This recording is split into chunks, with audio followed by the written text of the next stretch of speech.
Hello, I'm Isaac Hayes III, founder and CEO of Fanbase, and I'm here with a very important message. We are at a turning point in the Black community where we must have equity in the apps we use that scale to billions of dollars. But this time, we own the infrastructure, we own the culture, and we shape the future. And Fanbase is the future. Fanbase combines the free functionality of Instagram, TikTok, and YouTube into an all-in-one platform built for the evolution of social media and monetization. With over 1.4 million users, that's real proof that we are shifting the conversation of tech ownership and equity for creators. So right now, I want you to go to startengine.com/fanbase and invest today. The minimum to invest is $399. That gets you 60 shares of stock in Fanbase at $665 a share. This marks a turning point in Black ownership of social media. If we don't take this opportunity to own social media right now, we will always be customers to our own creations. And that can't go on. So once again, go to startengine.com/fanbase and invest today. We must own the platforms where our voices live, our stories matter, and where our culture drives the world. Thank you. Folks, Black Star Network is here. Hold no punches. I'm real revolutionary right now. Black power. Support this man, Black media. He makes sure that our stories are told. Thank you for being the voice of Black America, Roland. Stay Black. I love y'all. All momentum we have now, we have to keep this going. The video looks phenomenal. See, this difference between Black Star Network and Black-owned media and something like CNN. You can't be Black-owned media and be scared. It's time to be smart. Bring your eyeballs home. You dig?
Today is Wednesday, October 22nd, 2025. Coming up on Roland Martin Unfiltered, streaming live on the Black Star Network. Day 22 of the Donald Trump-MAGA government shutdown, the second longest shutdown in American history. Texas Congressman Al Green will join us on the show to talk about Democrats continue to hammer Republicans over the issue of health care.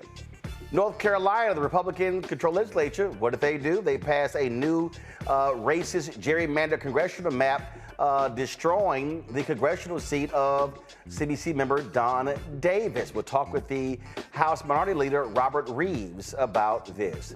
Arizona Attorney General suing House Speaker Mike Johnson, demanding that he swear in Representative Adelita Grijalva. Guess what? They've been screwing her over, and Johnson keeps saying, oh, no, we can't do it during the pro forma session, but he did it for 2 Republicans. A federal judge extends the order blocking the Trump administration from deploying hundreds of National Guard troops to Chicago and across Illinois. Also, Donald Trump takes the lie even further. They're now going to completely destroy the East Wing of the White House to build his ego-driven $250 million ballroom. It's time to bring the funk on Roland Martin Unfiltered on the Black Star Network. Let's go. He's got it. Whatever the miss, he's on it. Whatever it is, he's got the scoop, the fact, the find. And when it breaks, he's right on time and it's rolling. Best believe he's knowing. Putting it down from sports to news to politics. With entertainment just for kicks, he's rolling.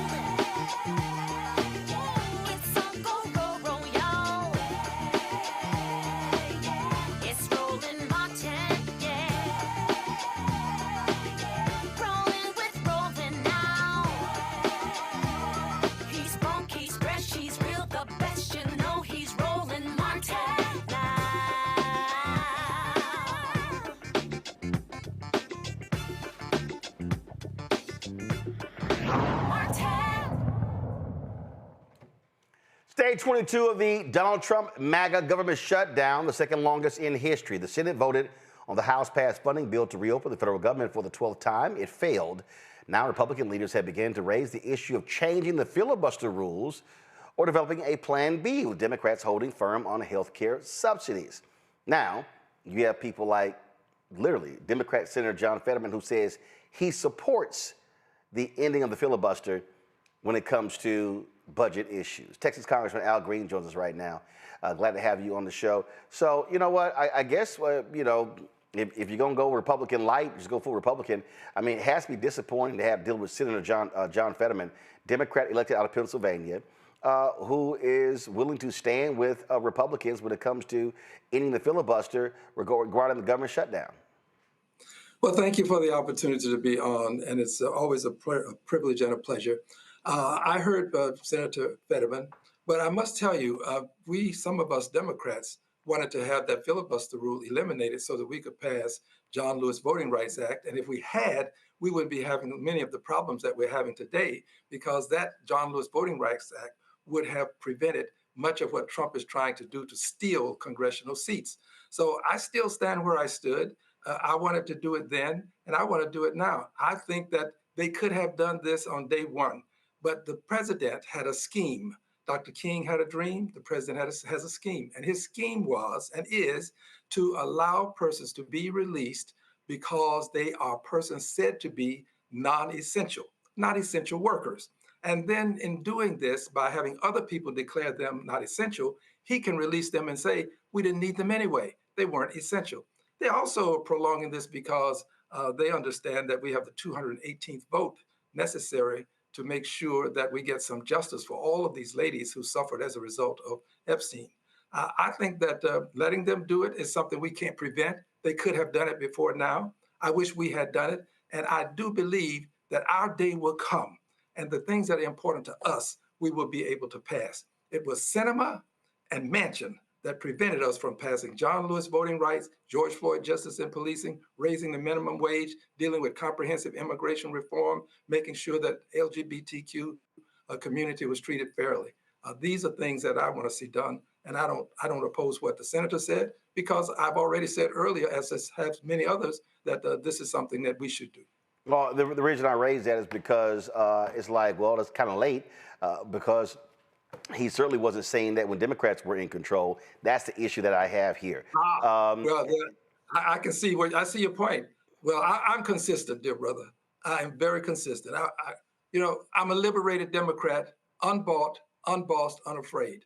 And I said on October 2nd, that they would move to this point that they would eventually say shamelessly that we're going to go ahead and use the filibuster. They call it the nuclear option, of course, but it's just a 51 vote plus rule or a 60 vote plus rule. And they play games because just a little while ago, the president used that rule, the 51 vote rule, avoided the 60, so that he could get more persons of his choosing into key positions.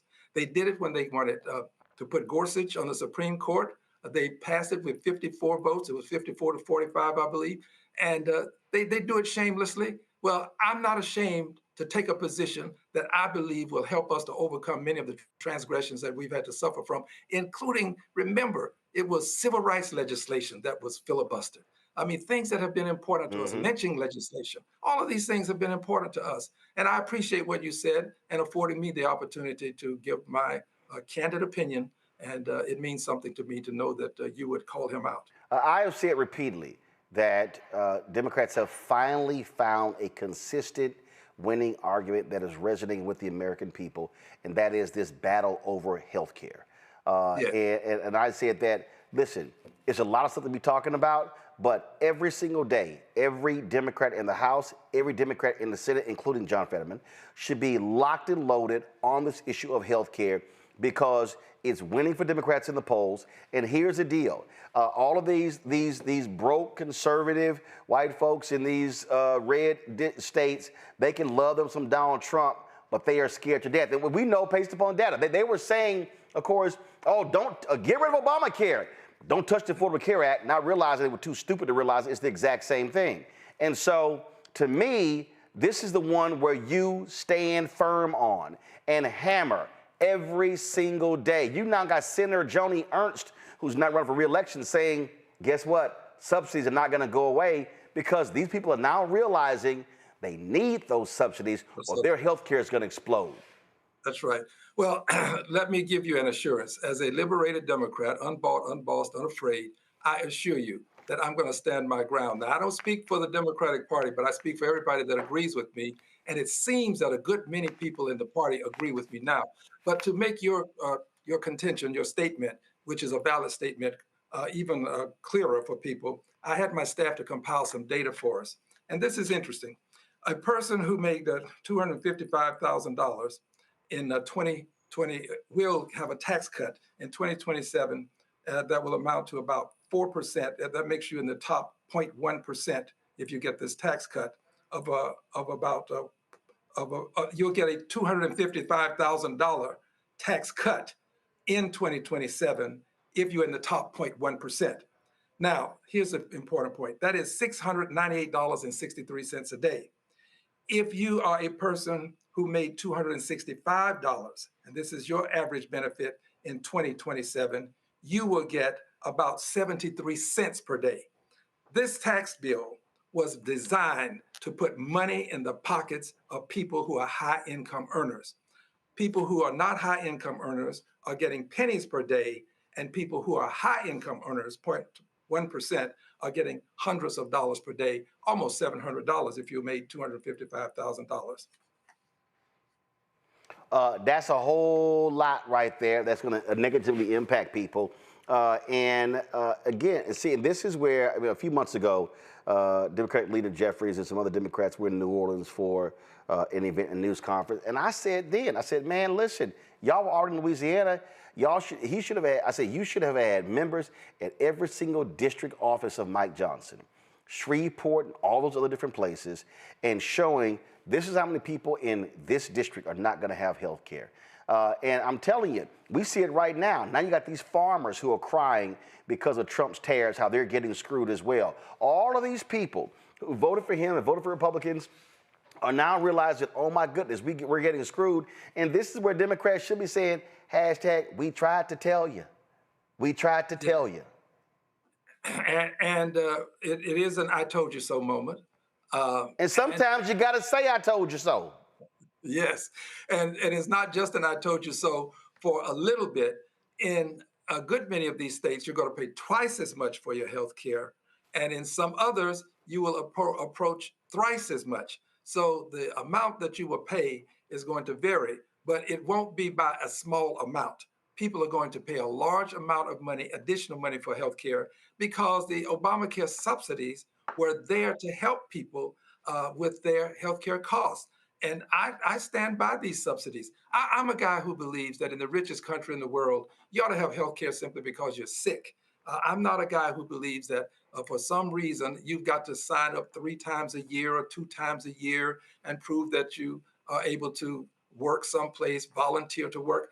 They can criticize me for that if they'd like, but I think sick people need health care, and we ought to give it to them because many of these people can be contagious, and they'll cause this sickness to be spread throughout society. So let's just start with the notion that we ought to have health care for people who are sick, whoever they happen to be. If they're sick, they need health care. And those people who say that immigrants are going to get health care who are undocumented, if you go to an emergency room and you are sick, do we turn people away if you've been hit with a car and you're in an emergency room? If we wound you in mortal combat and we don't kill you, we will give you aid and comfort. If we capture you after you tried to rob a bank and we don't kill you, when we hurt you, we'll give you aid and comfort. How can we decide that we are now going to turn away people who are hurt in an auto accident, they get to the emergency room, and we're not going to give them aid and comfort? I stand by people who are sick and in need of health care, receiving health care. And when we do it through the emergency rooms, we all pay more because we all have to cover that cost of additional care at an emergency room, and it costs a lot more. So let's try to give people health care because they're sick in this country. And I want to say this, I want to go back through these numbers again because they really are salient. And this is the point. If you are a person who is in the top 0.1%, and you will get an average tax cut of $255,000. Now that is $698.63 per day. If you are a person who is earning, say, less than $50,000 annually, you will get a tax cut of $265,000. Pardon, yeah, $265. Got to get these numbers right. $265. That's 73 cents per day. So the point is, the wealthy people will get a lot of money, and those who are not so wealthy are going to get pennies per day. The wealthy will get hundreds of dollars per day. Well, keep in mind, they don't want undocumented workers getting health care, but if you're in Argentina, you can get $40 billion to save your economy. Well, but they also want undocumented workers to pick the fruit. They want undocumented workers to work in slaughterhouses. If we kick all of the undocumented workers out of this country, the cost of labor is going to go up. You're going to get more inflation as a result. You're going to have a difficult time finding people to do this work. That's the first thing. But assuming you do, we're going to have to pay a lot more for it. So the impact in society is not something that ends at the border. It begins when those persons are removed from this country. And by the way, this president is doing this because, in his opinion, the United States of America is not white enough. He wants to give us some assurance, some people, not me, I don't need it, but give the country some assurance that we will not have a majority-minority country.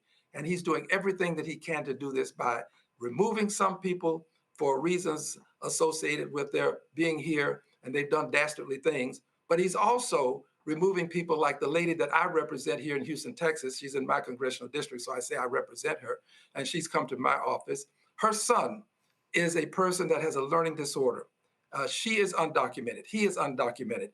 He was separated from her. The police picked him up, turned him over to ICE. She can't get him unless she shows that she is a documented person. If she shows that she is not a documented person, she and her son will be removed, and then her daughter, who is also undocumented, would be removed. Now, she's here making a living, has committed no crimes, is helping the economy to a certain extent. Why would we go after her with ICE when you're talking about this notion of going after people who've committed these dastardly deeds? They're not interested in the deeds. They're interested in the ability to remove people from the country under some guise of them having done something that is horribly wrong. But they're not just limited to the people who've done bad things. They're limiting it to anybody that they can find who is undocumented, and they do it based upon skin color. I, at one time, was a person who was a suspect because of my skin color. All persons who are Latinos in this country now are suspect by ICE officers because of their skin color. Well, absolutely. He wants to make America white again. That's what the strategy is, and it's abundantly clear. Congressman Al Green, we really appreciate it. Thanks a lot.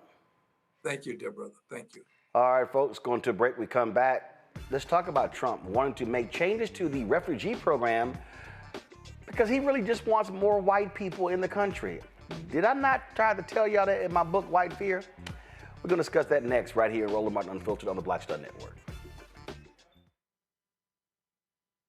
Next on the Black Table with me, Greg Carr. Why the America we live in today is not what the founders intended or what they outlined in the Declaration of Independence and even the Constitution. Professor and author Kermit Roosevelt will join us to talk about his book, The Nation That Never Was.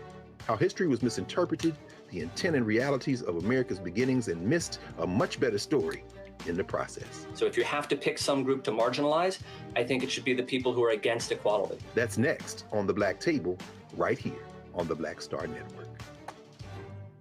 Nicole Cole knows the cornerstone of a successful life starts here. Virginia Public Schools gave Nicole an excellent education. They helped her become a small business owner, family financial planner, mother, and community leader. Now, after 4 years on the Spotsylvania School Board, Nicole is running for delegate to meet the needs of all students. As our delegate, Nicole will fully fund our schools, raise teacher salaries, and help graduating students stay in our communities. Nicole Cole for delegate. For us, for our future.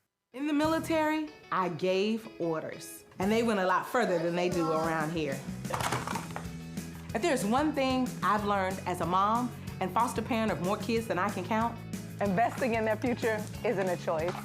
In Richmond, I'll fight for Stafford's fair share for our schools. Smaller class sizes, better teacher pay, and more vocational training.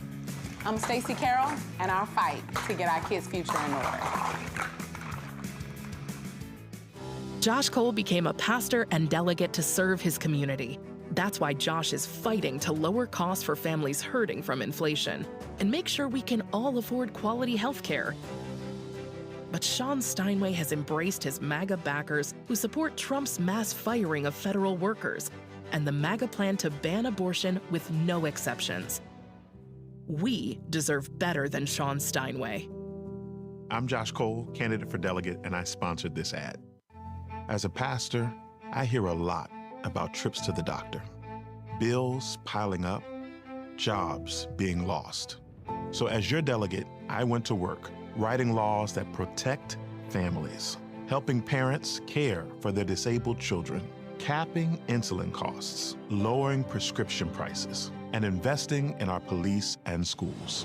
I'm Josh Cole, and as your delegate, I'm working to keep us strong and safe. What's up, y'all? This is Wendell Haskins, a.k.a. Win Hogan at the original T-Golf Classic. And you know I watch Roland Martin Unfiltered.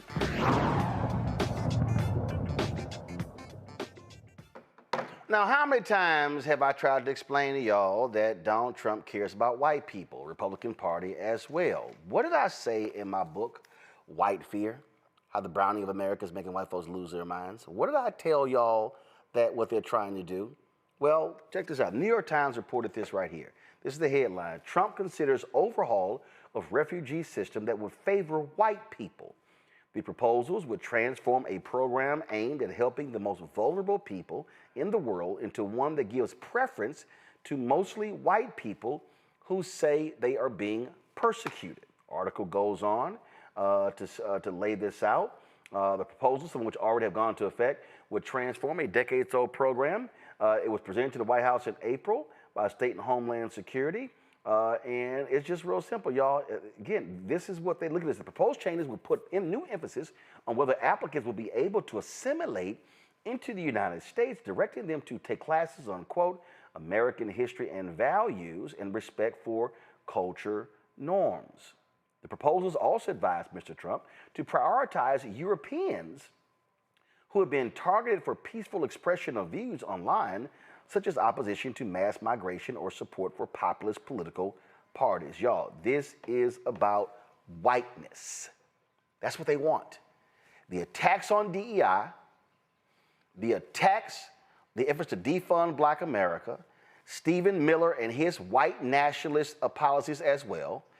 All that you're seeing when it comes to ICE and undocumented workers, y'all, this ain't about protecting the border. This literally is about how do you keep this country as white as possible.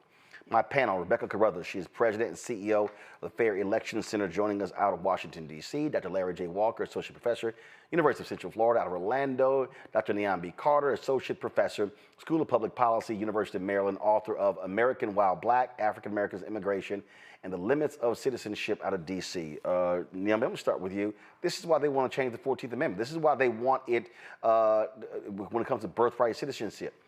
Donald Trump and MAGA, Project 2025, is about whiteness, pure and simple, nobody else. Well, absolutely. I mean, we saw that on display this summer when that first crop of South Africans were classified as refugees and then fast-tracked into the country. Meanwhile, we have thousands. Also based upon a lie. They would not be persecuted. White farmers would not be persecuted at all. It was all a lie.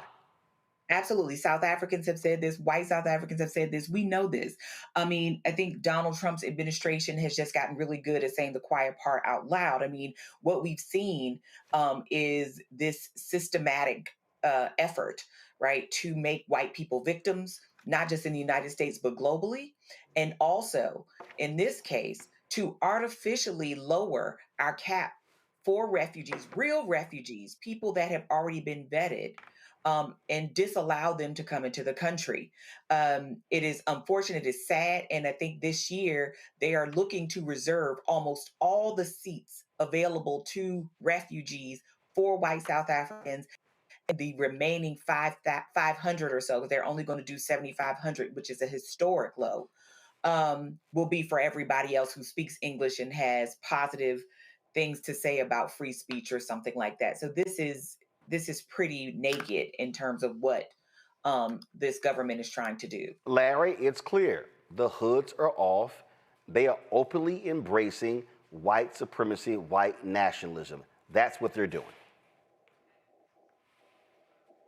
Yeah, and now you hit it right on it. I mean, this is first of all, this is an old playbook. I mean, this is not new in terms of what the Republican Party is doing with white South Africans.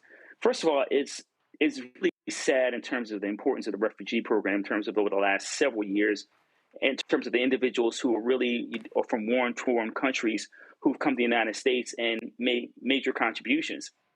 But this is about Make America White Again. It really is, this issue relating to the shifting demographics, and I think it's by 2042, or whatever the age will be, majority minority country.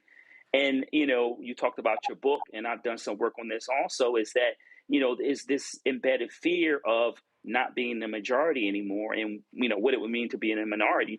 And this is impacting, not only those who recently in the United States, but folks who've been here for decades who are still green card holders. We see some of those individuals, whether at airports or in communities, being snatched up by ICE and other entities. But this terrorism, because it's essentially what it is going to continue. And if we don't continue to fight, demonstrate, et cetera.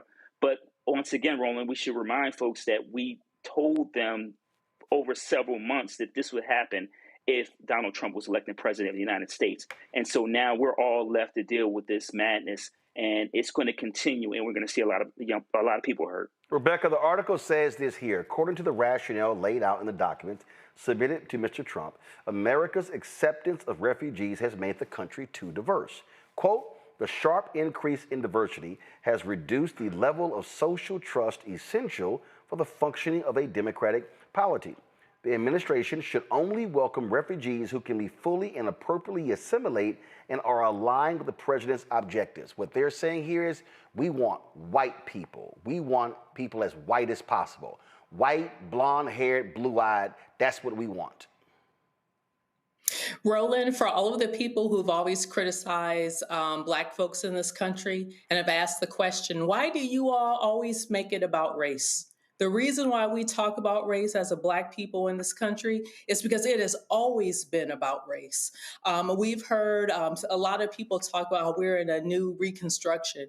Well, guess what? The last time we were at this low point in our country, when we were at the first nadir in this country, it was during post-Reconstruction. And when we saw the Civil Rights Act of 1875 get demolished during post-Reconstruction, it took about 82 years to climb out of that. So now we recognize that we are in a second nadir. We're in a second low point in this country. We're seeing a resurgence of white supremacy that never went away because it was never actually addressed in this country.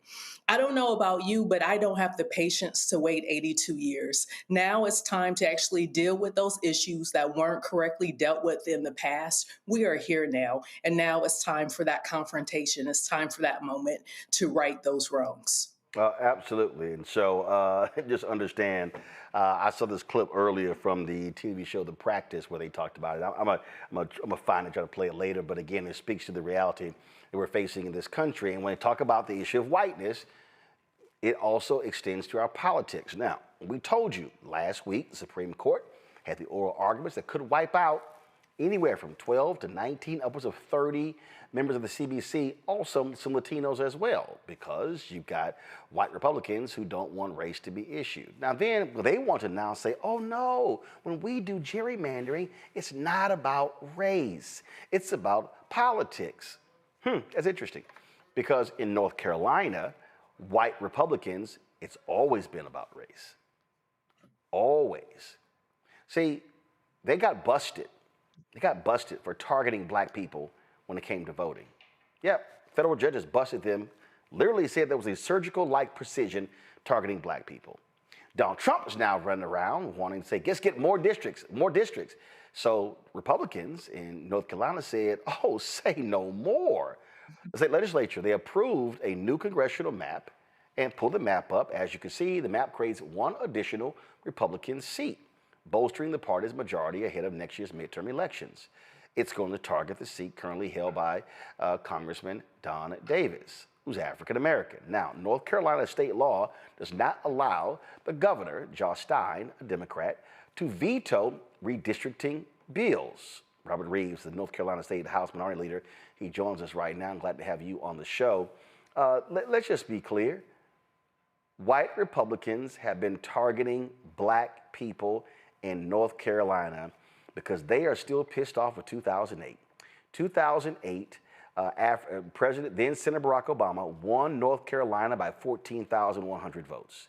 And man, since then, Republicans there have been doing everything they can to change voting laws, to change procedures, to target Black people. There have been lawsuits. You had Moral Mondays. You had Bishop William Barber and others going to court, Democracy Now! And so what we're dealing with here, Robert, is pure and simple. It is literally a battle over Black and white in North Carolina. Yeah, and I can definitely see where you get that. And Roland, I appreciate you having me on. I really appreciate all the work that you guys do. What we've been running into, like you said, since that time has been a gerrymandering problem that, again, Justice Clarence Thomas said was racist. And so with that being said, everything you've been doing since that time has to be viewed with that lens. And that is not accusing anybody of anything. I don't know whatever's on anybody's mind. What I know is that Don Davis recognized one thing. The bill that has been submitted and has been voted on and made law in Congress cannot work for Northeastern North Carolina. It can't work for rural North Carolina. 80% of this state is rural. And it's not just hurting Black people. It's hurting Black people, white people, Latino people, Native Americans, every Asian. Everybody is getting hurt by this thing. And yes, you can't help but notice that Don Davis, who represents a district that took 90 years to get an African-American to represent it, despite the large African-American population, is now being put out of office for whatever reason. And so for the people who will say, well, Ro, I think that, I mean, I hear you, but I think you're just, taking too far. No. Well, you said it, you just said it. Even Clarence Thomas was like, damn, this is racist. I mean, what Republicans were, they literally put it on paper. Hey, can y'all find out when black people vote early? And they saw 70% of black votes were cast in early voting. So they slashed early voting. Then they said, we're only going to have one polling location per county as well. I mean, direct, unambiguous attacks on black people in North Carolina. And what I would say also is, and again, I'm in office. I'm not endorsing, not saying anything about what anybody's intentions are. But what I would say is that I am. If you notice, I understand. If you notice the effect that it's having, I think people got to understand that if we don't speak out, if we don't do anything, then we're basically saying it's okay. And I'll have to acknowledge I was a little unhappy to see that there weren't any faces of people that were being affected showing up today to show their displeasure. We've got to stop sitting on the sidelines, all of us. This isn't on the back of Roland Martin. This isn't on the back of elected officials. This isn't on the back of Hakeem Jeffries. This is on the back of everyone who is worried about what the next generation looks like and what their opportunities are. And until we show that we're serious about this, I'm afraid that you're going to see a lot of this continue. And again, I want to be clear because North Carolina gets real funny and folks get real funny about what you're saying they are or aren't doing. I'm not trying to read anybody's mind. I'm telling you what the effect is. And if that is the effect, that should be taken into account when you're doing these things. Well, see, I'm not reading their minds. I'm reading what they actually said. This is from July 2016. This is a Washington Post article. And I need people to understand, okay? Again, people listen to me clearly. Republicans in North Carolina have been pissed off because Obama won the state. North Carolina used to be one of the worst states when it came to voter turnout. But because people, activists and others were on the ground beating the bush, and then Obama comes in, black voter blows up. And then all of a sudden, North Carolina rises to the top portion of the state, of the country, when it came to voter turnout because of 2008. Ever since then, it's been suppressed, suppressed, suppressed. This is an article, again, in the Washington Post, July 29, 2016. The headline says, "The Smoking Gun Proving North Carolina Republicans Try to Disenfranchise Black Voters." And a federal court struck down the North Carolina voter ID law, and the architect of that was Tom Tillis, later in the United States Senate. You had Pat McCrory and others, and they laid out. They found only 31 individual cases of voter impersonation, and the judges found that the provisions, quote, target African Americans with almost surgical precision. This data showed that African Americans disproportionately lacked the most common kind of photo ID, those issued by the Department of Motor Vehicles, so the legislators did it on purpose. Quote, with race data in hand, the legislature amended the bill to exclude many of the alternative photo IDs used by African Americans. The bill retained only the kinds of IDs that white North Carolinians were more likely to possess. Now, that's not me saying I think what they were doing. These are federal judges who said, yeah, we see what they were doing. Now, let's move forward. You had an opportunity when Sherry Beasley was Chief Justice of North Carolina Supreme Court. And to your point about people falling asleep, this is a perfect example. Had she she lost by 401 votes. 400. Had she got, and for people who don't understand, that people on the show, I keep talking about state Supreme Courts and why they matter. When the Democrats, because the Supreme Court races are partisan, when they took control of the Supreme Court, what did they rule against? This law. They ruled against racial gerrymandering, ruled against partisan gerrymandering. They stopped the Republican legislature, a lot of their craziness. Those Republicans were so pissed off, they wanted to take the power of the Supreme Court, which is supposed to be the highest in the state, and give it to the court beneath them because Republicans control that. So what happens? She runs for re-election. She loses. So Democrats could have had a 6-1 majority. It went to 4-3. The next election, I think it was a brother who was on the court. He ran for another office. They filled that once, so they flipped. Now Republicans have a 5-2 majority. That's why they tried to take out the white woman who just won. But it was over her election, I think it was 700 some odd votes. And that's why they have been trying to target. They tried to impeach Anita Earls because she gave her opinion on diversity. And so So I need our people to understand. Had black folks, especially in the in the Black Belt, East North Carolina, had we maximized our votes, Robert, we'll be having a different conversation in North Carolina about political power. Exactly. 40 votes per county. If we picked up 40 votes per county, Sherry Beasley's in place, everything's different right now. But we chose not to do that, and that's what I'm saying. We've got to decide, and here's the gift we've been given, Roland. The gift is that now the federal government has said they want churches fully involved. They want churches to take positions. That's right. From the pulpit. Church pastors can endorse from the pulpit. Yes. So that's an opportunity because the strongest, the largest motivator and the largest position maker that we have had in our history has been the black church. So this is an opportunity for every black pastor in this country to step up, not to try to take care of any particular party or group, but to take care of their own. Take care of their parishioners. Yes, that's it. And so all you got to do is take the position, who's going to help the people that I am pastoring, the people I am preaching to, the people who don't have health care, the people who don't have educational opportunities. Do you know how hard it is in North Carolina right now if you don't live in one of the big cities to get anything? You don't have public transportation. You don't have these private schools that they're throwing all of our tax money into. You don't have any of this stuff. And so you got to depend on the government to at least give you a shot. And folks that live in rural North Carolina are getting killed on this, which again is what makes taking Don Davis out so treacherous. So before I go to my panel with questions, and I'll tell you this here, I had a pastor, this was Reverend Sharpton had his National Action Network conference, and a pastor called me asking me if I was attending. I wasn't. I had something else to do, and he said, they were having a panel on the state of the black church during Trump. I said, man, stop wasting your breath. He was like, what? I said, this is what y'all should be focused on. I said, this is all you should be focused on. You should be focused on what is the National Action Network's committee specifically for North Carolina and Georgia. I said, there's a U.S. Senate race in 2026. I said, Anita Earls is on the ballot to retain her Supreme Court seat in 2026. I said, NAN and other religious groups should be locked and loaded saying we're going to have massive turnout in 2026.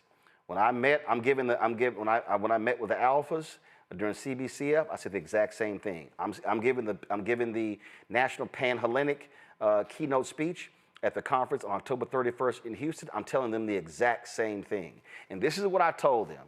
I said, no disrespect, but y'all should ignore West North Carolina. I said, because what happens is all the attention is always in West North Carolina. And I'm going to put, and so, I was saying the same thing when I was in North Carolina. I was there. We were broadcasting, doing things for Vice President Kamala Harris.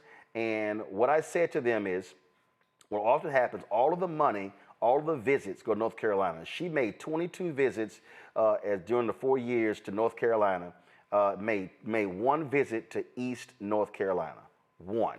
And what I said to folks is you got to understand the state, and you know this very well. When you look at the state of North Carolina and you break it down, and what people have to understand. So folks, so go to my iPad right now. Y'all, this is a state right here. If you essentially, let's just say you see Raleigh. If I draw a line, let's see here. No, I'm gonna pull up, give me 1 second. I'm gonna pull, this ad pops up. I'm gonna do this here. And tell me if I'm wrong here, Robert.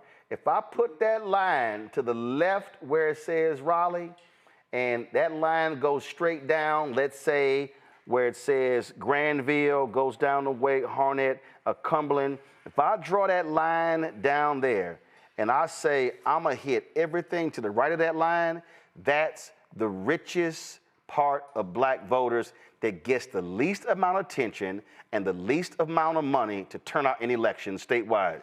Correct? Yes or no? Absolutely correct. That is it. And Roland, what is interesting is that I've heard pundits up until recently tell us, well, no, we can't do anything down east. There's not much hope or anything of that sort. And you're seeing numbers of 30% population in the county, 40% populations in counties, and we're just not going out there talking to them. Just go out there and talk to them, tell them what's going on, and then come right back. And I'm glad you brought up activating the alphas. I've activated my fraternity, Kappas, and I mean, and the local Kappas have gone crazy about trying to get out here. They're canvassing now. And my question is, why is the Divine Nine not doing this? I mean, we've got an opportunity. We can knock doors every day until 26. Right. You don't need permission. They will welcome us. You'd be shocked. I was shocked. I never knocked doors before I ran for office. I was shocked at how happy people were to see me and to see us and to see faces they felt they could relate to. And you'd be shocked at how many people want to help us do that. I had organizations call when I talked about the activism of, and I give out a shout out to Tony and my Raleigh alumni chapter. But when he was talking about, look, I want to canvass, I want to do these things, I want to organize. They said, free training. You tell us when to show up, where to show up. We will train you. We will talk to you. We will help you. We will attend. We will stay out of the way if you want us. But there is no reason. We had a bill last year that would all but effectively shut down the Divine Nine on all campuses in North Carolina. I mean, think about that. Look at what just happened at UNC Chapel Hill. 52 years they've been part of that lounge and then just taken, just like that, like they were never there. And we're not standing up. Think of the athletic money that you've got. You think of all of the people that we have. At one point in time, we had 2 black billionaires in North Carolina. Why aren't we activating these networks? So I'm with you. I mean, it's all this opportunity, and we're just letting it go. Questions from the panel. Rebecca, you first.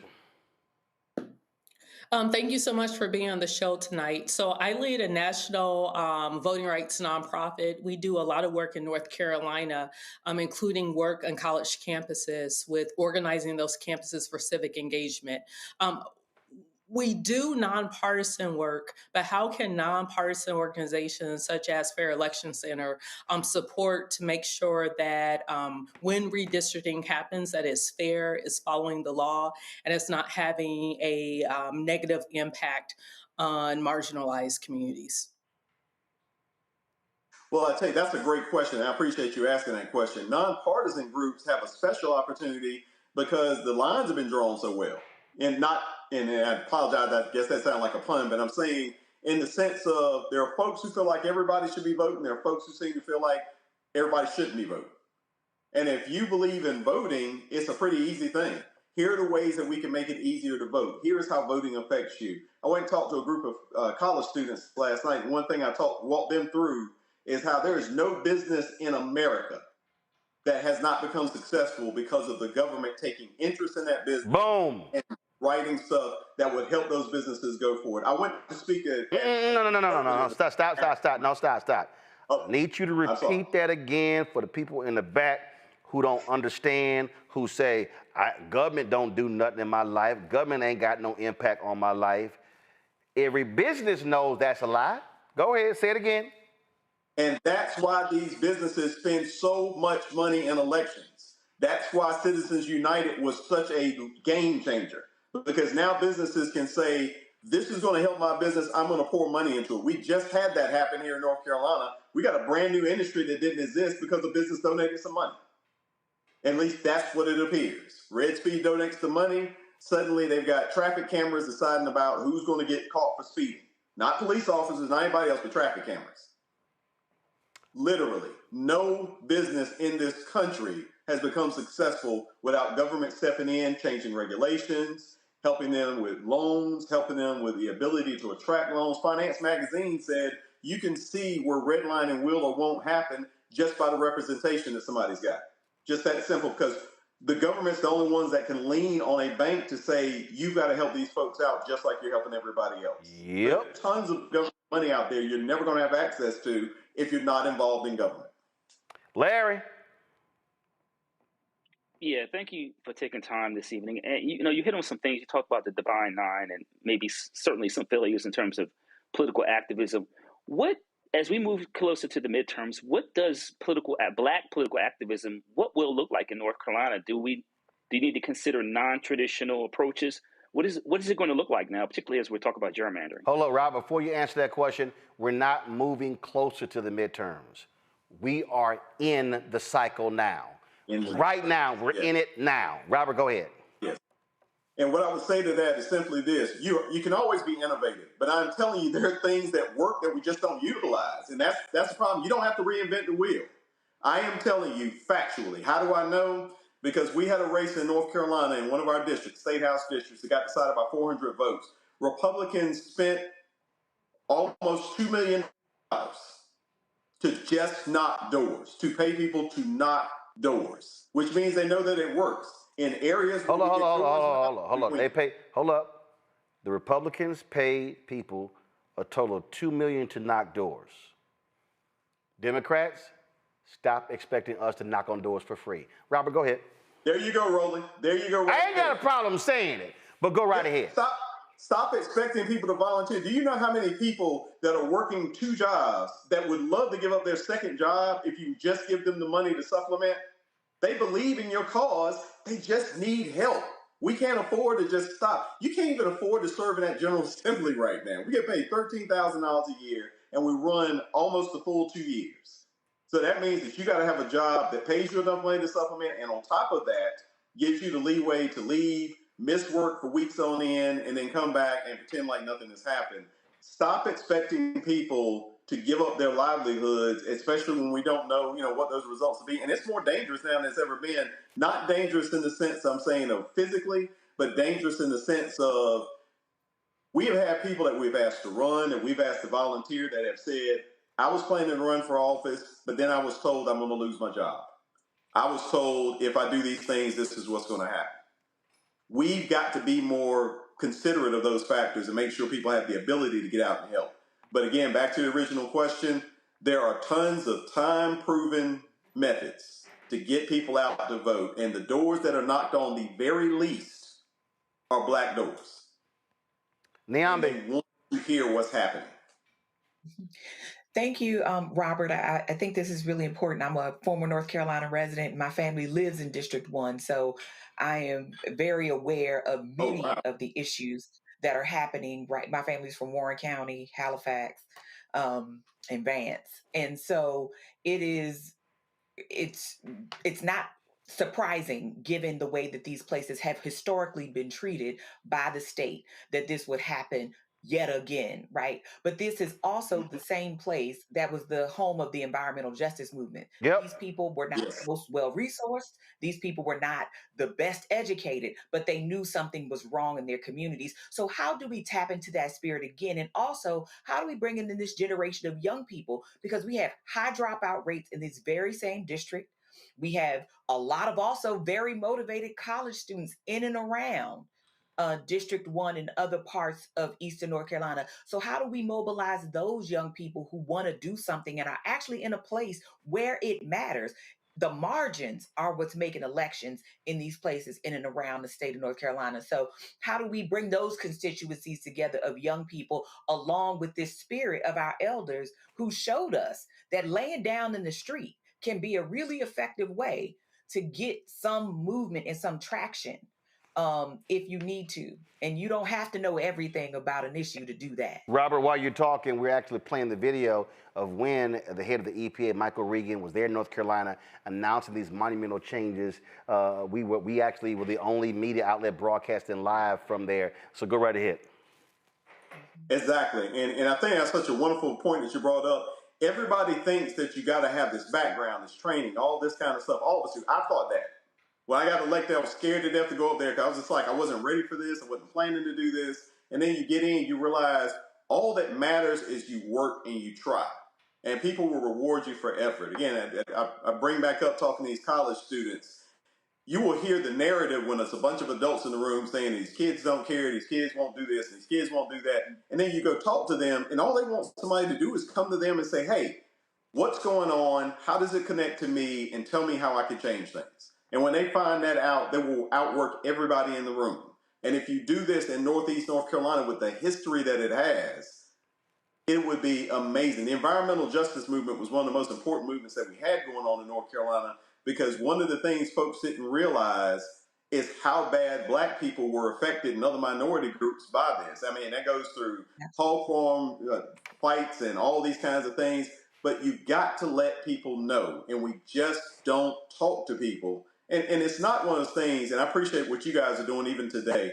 It's not something where you can place all the blame on any particular group. It's a lot of people that have just decided that we're not going to go out here and talk to these folks or educate them because they don't fit some narrative. And I'm telling you, there is not a human being breathing that you shouldn't be talking to. I'd be talking to people 14 and 15 too, because at some point they're going to be voting. Start with kids early. I started with my kids. I started with my kids when they were young and just telling them, here are the issues. Here are the ways that they affect you. Here are the things that you can do to change it. This is what you got to do. But we've all got to have those conversations. We can't depend. We're not going to have another Barack Obama in our lifetimes, most likely, simply because we don't appreciate how great a person he was, how magical he was for the moment. We're not going to have another William Barber in North Carolina anytime in our lifetime. You've got to take it upon yourselves, all of us, to say that we're not going to let moments pass where we don't have these discussions with people. Well, I'm going to say this here. You've got, there's a lot of excitement on the Democratic side because you've got former Governor Roy Cooper running for the United States Senate. I've already reached out to his campaign for he and I to have a conversation. But this is also what has to happen. And this is where, and I think this is important for, I think for you, for Congresswoman Alma Adams and Davis, and let's say grassroots folks. And that is, it has to be a very loud and clear statement made to the white strategists. Let me be very clear, to the white media strategists, to the white campaign strategists who control the money, to say, y'all want to dump all your money on television? You better put your damn money on the ground. And the reality is, because see, we went there. We were there. We were there in churches in Rocky Mount. We went to Elizabeth City. We went to Fayetteville State. We did broadcast from those campuses. And what people need to understand is, you got to be there, and you got to be. It has to be constant. You got to be knocking on doors 4, 5, 6 times. The money has to be there. And I'm gonna keep challenging the D9, and I'm gonna keep challenging Prince Hall Mason. I'm sorry. I keep saying the Eastern Star as well. I'm tired of having all these black groups and we meet. And, well, what are we meeting for? How do you use your power? But we got to put pressure on the folk with money to say, you keep spending money, but then you want us to be sharecroppers. You want us to volunteer, work for free, and turn out votes to see strategists and others get rich. No, you better put that money on the ground. And I'm telling you right now, that seat in North Carolina can be flipped. Georgia can be held. We can actually defeat these people. And here's the piece. Anita Earls gets reelected. 3 of those state Supreme Court seats Republicans hold are up in 28. Absolutely. They can get taken out. And so if those can be flipped, all of a sudden you win those 3 in North Carolina and 28, all of a sudden Democrats have a majority on that state Supreme Court, and they can come back, because the Republicans did this here. For people who are watching, the Democratic-controlled Supreme Court had made judicial rulings. When the Republicans won in November, they came back 3 months after the initial ruling and said, oh, we're going to consider these cases again, and overturn those rulings.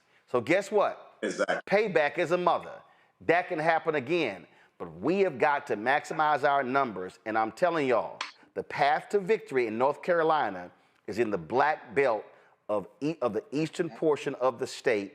We got to be on the ground, being back. And I can tell you right now, we're going to be there broadcasting like we did last year. We're going to be there again next year. We literally are, all this damn noise Antoine's making over here is we're sitting here putting together our crane because we're going to have multiple units out around the country, because I'm telling you, we doing real work here right now. All this stuff is happening because we have to be driving the black vote and maximizing our power. Simple as that, Robert. Final comment. Final comment is this, Roland. You're absolutely right on everything you're saying. I want to add one point. Sometimes you can't get folks to do what you know needs to get done, and then you have to do it yourself. Yep. The money follows money. If the wealth in the black community, and this isn't just limited to people who live in North Carolina and Georgia, the other 48 states, everybody can participate. You take that wealth, and that wealth starts getting channeled, and that wealth starts saying, I'm giving you guys money, and this is what I want to see done with it. and then people ignore them, you give it directly to the people who are going to make it happen. Yeah. There are programs we can put in place right now that if folks will work, put the money together and fund it, I promise you, nobody wants to get left behind when something starts working. That's the great thing about politics. They see something working, everybody's going to join in. But when we can't go and say, hey, look, these are the people who have put their stake in, it's hard to get other people who already don't think like you to then turn around and give you the money. But when I can walk in and I can say, here are these millionaires, these black millionaires, who have for this all of this time been important parts of your machine. This is what they're funding and this is what they would like to see happen. You start getting in line. And so that is my final point is this is all doable. These margins are so small. And I know one of the panelists said that again. I want to repeat that. The difference in the majority in that House, for all intents and purposes, at some point in time has come down to about 6,000, 7,000 votes. That's nothing. That's something we can overcome. We got people that won by 100, people that won by 700, 800. Let's make it happen. But we have got to show that we're just as serious as we want others to be. I've never asked anybody to do something that I don't do myself. And so that's what I would ask, and that is my plea. Thank you, Roland, for what you're doing. Can't wait to see you down in North Carolina, and can't wait to go down east with you. Because we got a lot of great people that want some help and want some change. Well, I've told our people, look, give to the Black Voters Matter, groups like that who are on the ground.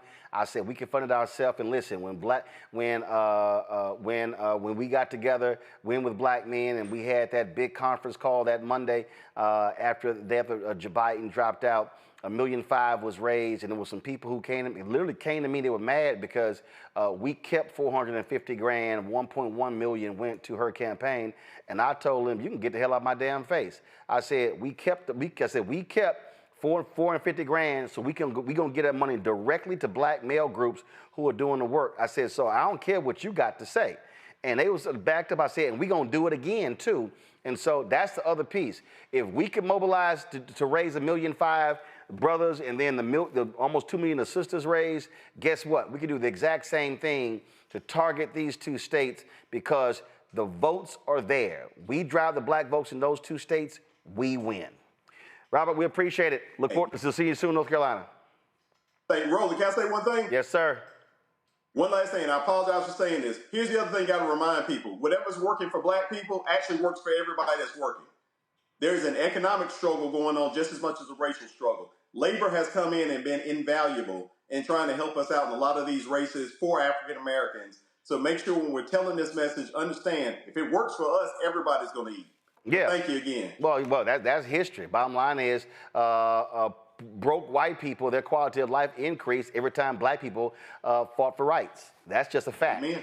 All right. I appreciate it. Thanks a lot. Man. All right, folks, got to go to a break. We'll be right back. Roland Martin Unfiltered, the Black Star Network. Don't forget, support the work that we do. Join our Bring the Funk fan club. You want to support our work, join via Cash App. And yes, y'all, I'm literally sitting here doing the show, depositing. Y'all, see, come on, Anthony, switch. Thank you. I'm sitting here depositing checks and money orders, just trying to knock these checks and money orders out. And so y'all want to give it Cash App, use the Stripe QR code you see at the bottom right left-hand corner. That's for credit cards as well. PayPal's R Martin Unfiltered, Venmo's RM Unfiltered, Zelle, Roland at RolandSMartin.com, Roland at RolandMartinUnfiltered.com. Again, checks and money order, make it payable to P.O. Box 57196, Washington, D.C., 20037 7-0196. Back in a moment. Nicole Cole knows the cornerstone of a successful life starts here. Virginia Public Schools gave Nicole an excellent education. They helped her become a small business owner, family financial planner, mother, and community leader. Now, after 4 years on the Spotsylvania School Board, Nicole is running for delegate to meet the needs of all students. As our delegate, Nicole will fully fund our schools, raise teacher salaries, and help graduating students stay in our communities. Nicole Cole for delegate. For us, for our future. In the military, I gave orders, and they went a lot further than they do around here. If there's one thing I've learned as a mom and foster parent of more kids than I can count, investing in their future isn't a choice. In Richmond, I'll fight for Stafford's fair share for our schools. Smaller class sizes, better teacher pay, and more vocational training. I'm Stacey Carroll, and I'll fight to get our kids' future in order. Josh Cole became a pastor and delegate to serve his community. That's why Josh is fighting to lower costs for families hurting from inflation and make sure we can all afford quality health care. But Sean Steinway has embraced his MAGA backers who support Trump's mass firing of federal workers and the MAGA plan to ban abortion with no exceptions. We deserve better than Sean Steinway.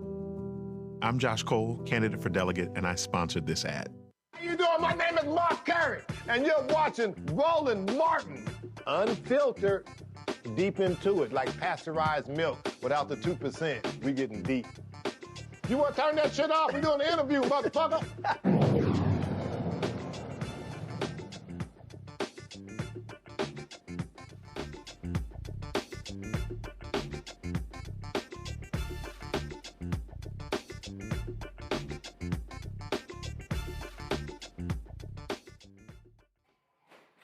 The federal judge overseeing the prosecution of Congresswoman LaMonica McIver of New Jersey by Donald Trump and his maggots has instructed the government to remove social media posts he deemed prejudicial to her case. U.S. District Judge Jamel Semper ordered the Department of Homeland Security to take down 9 posts that label McIver's visit to a New Jersey detention center as a, quote, reckless stunt by sanctuary politicians. Judge Semper stated that these posts, quote, were not factual and that the prejudice against McIver was self-evident. McIver pleaded not guilty to 3 felony charges of, quote, forcibly impeding and interfering with law enforcement during a May visit to the ICE facility.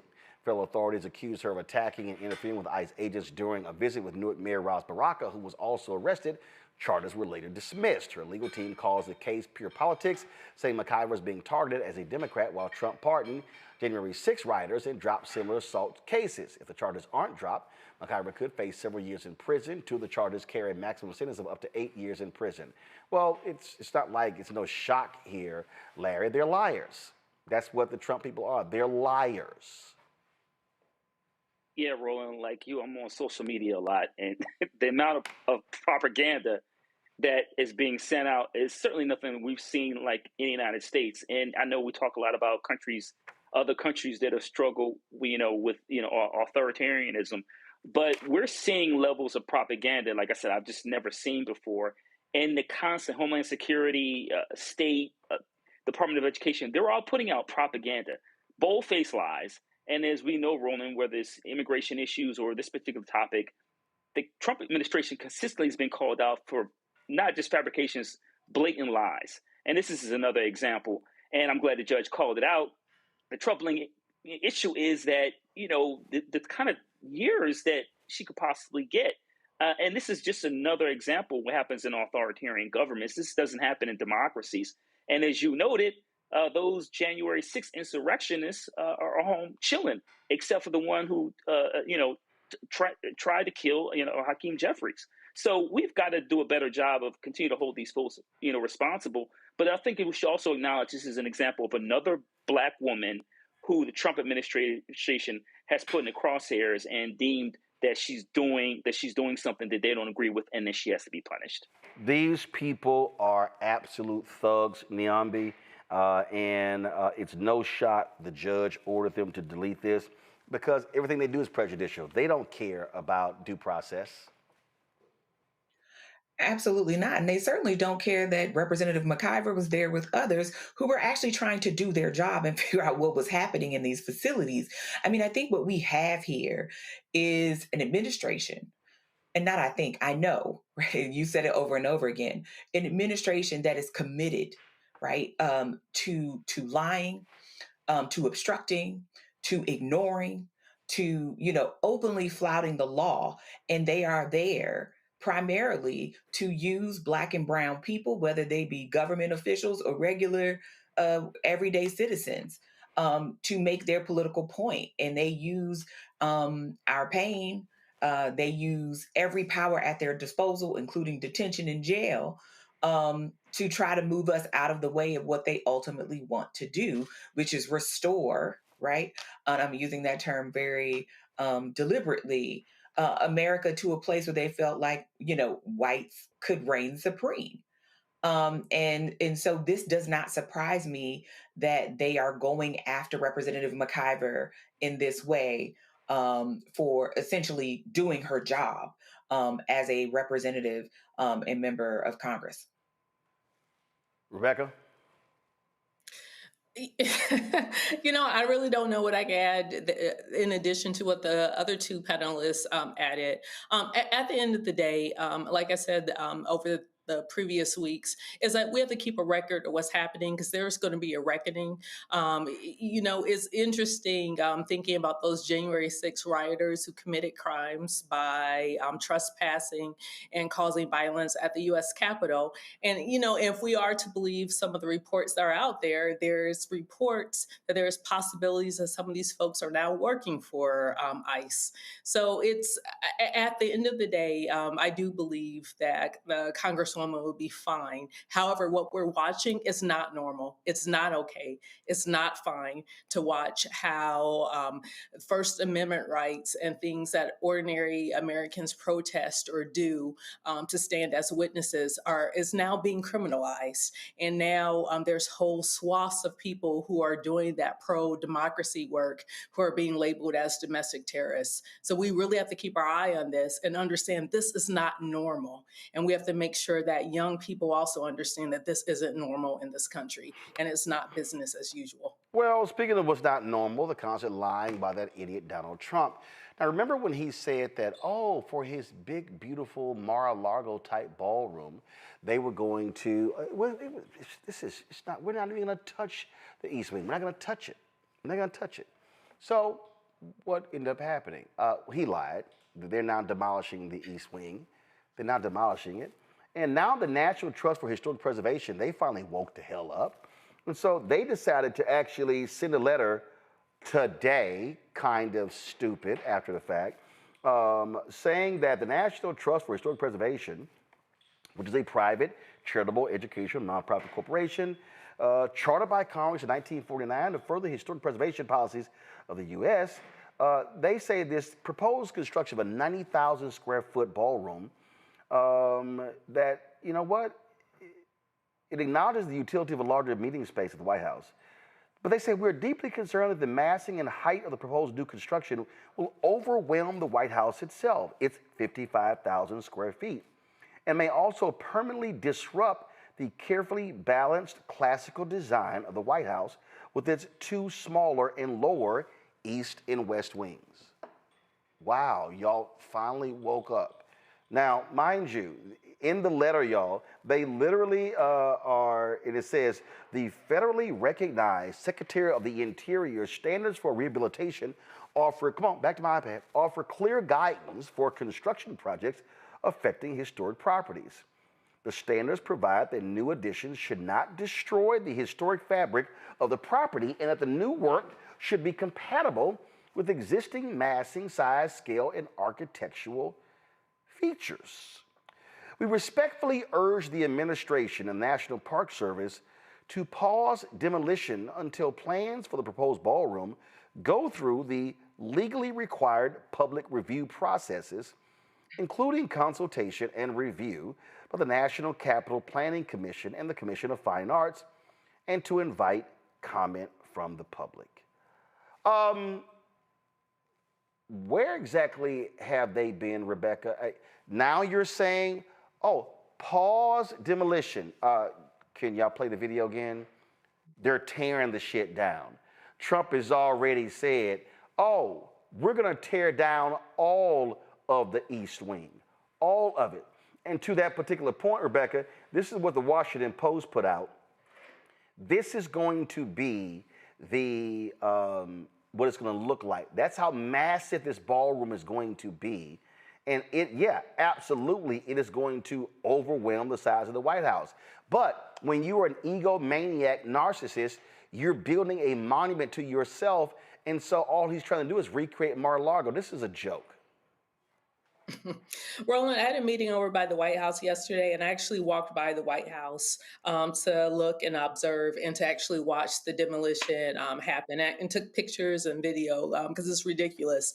We could talk about the aesthetics of it because it's stupid. I also promised my dad that I was not going to cuss tonight, so I want to try to say this while cussing. You know damn well you want to cuss. You know you want to cuss. Go ahead. I want to so bad. Can we talk about the security aspects of this? Do people realize realize that there's a bunker underneath the East Wing that is the equivalent of a skiff? Do people really understand what that means? Like, so we have these people who didn't go through regular order, who are now we don't even know if they pulled the proper permits. They haven't been vetted they haven't been vetted by the Secret Service. We really don't know who these contractors are, who they're subcontracting out to. We really don't understand the integrity of the products and the construction pieces that they're using to do this work. This is a huge national security problem. This is going to be similar to like in the 80s when at the end of the Cold War, how throughout DC there was lots of holes punched into the walls because of all of the bugs that were inserted all across DC. Do people really understand the security issues that's coming out of this? You can't just all of a sudden destroy half of the White House. That's not how any of this works. It's not, and here's the thing, it's not safe for the president. It's not safe for anybody who works in his administration and who does business or who works every day in the White House. Like, there's a huge safety issue here. So we could talk about the aesthetics. It's ugly, but the security issues. Like, who thought that this was a good idea? Easy. One person who believes I can do whatever I want. I love this video here from The Daily Show. I think this pretty much sums it up. They took, of course, the theme song from the television show The West Wing and called it the East Wing. Listen.